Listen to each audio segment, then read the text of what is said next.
Hey y'all, it's Nayo Carter from First Step Accounting, and today we're going to do a quick tutorial on how to complete your W-4 form. This form is for all my JOB holders. It lets your payroll department know how many exemptions you're claiming to adjust the taxes withheld from your gross pay. Basically, it lets them calculate how much in taxes that's going to be withheld from your paycheck each week.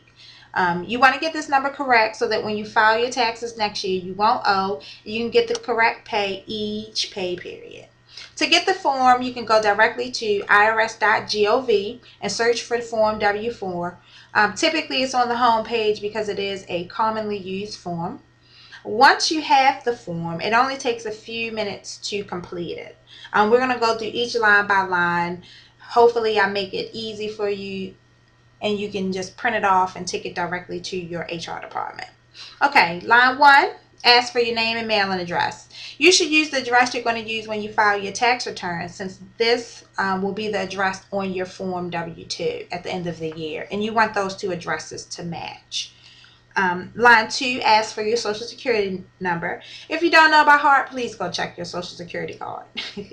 Line 3 is a checkbox where you indicate if you're single, married, or married but want to be taxed at the single rate.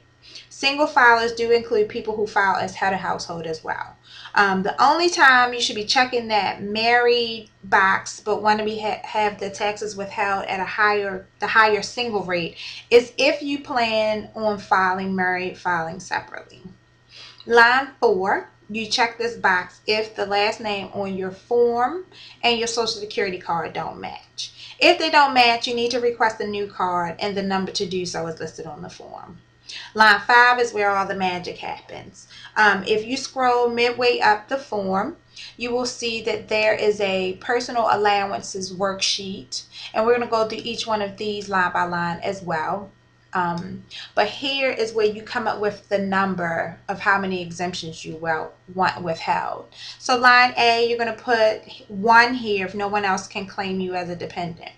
If you live at home with your parents, are in college and under the age of 24, you're probably going to put a 0 here because your parents will probably claim you on their taxes.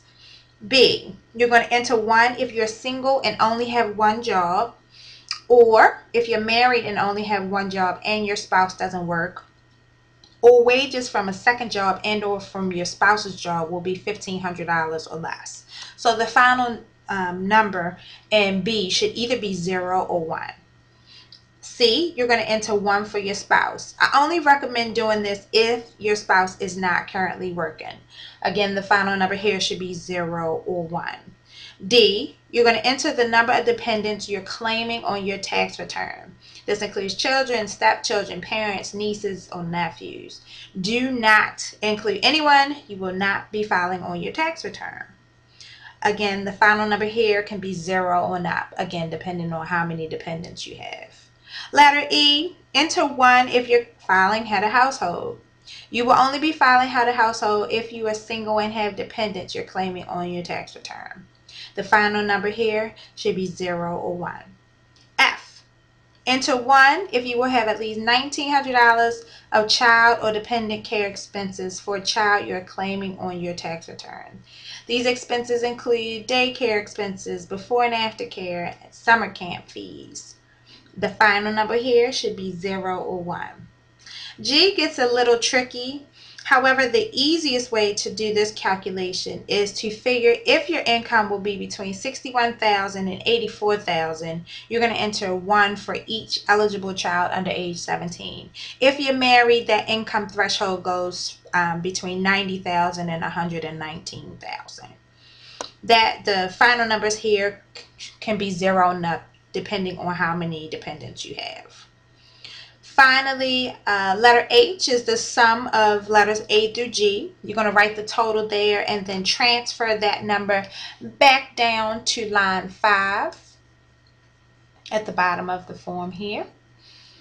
Line 6 is asking if you want any additional taxes withheld from your paycheck. Most people leave this box blank, but if you owe the IRS from previous years, this is another way to get some of that debt paid down. At the end of the year, what they'll do is withhold any overpayment and apply it to the prior year taxes owed. Box 7 is where filers can claim exempt from taxes. This applies mostly to students and dependents who have earned income under $5,950. And lastly, you sign and date the form where it asks for the employee's signature. Hopefully, this gives you a better understanding of Form W-4. If you have any questions, feel free to email me, Nayo, Nayo, at firststepaccounting.com. And that's the number 1, STSTEPACCOUNTING. Quick tutorial for the beginning of the year. Make sure you check back for more updates. Have a good one.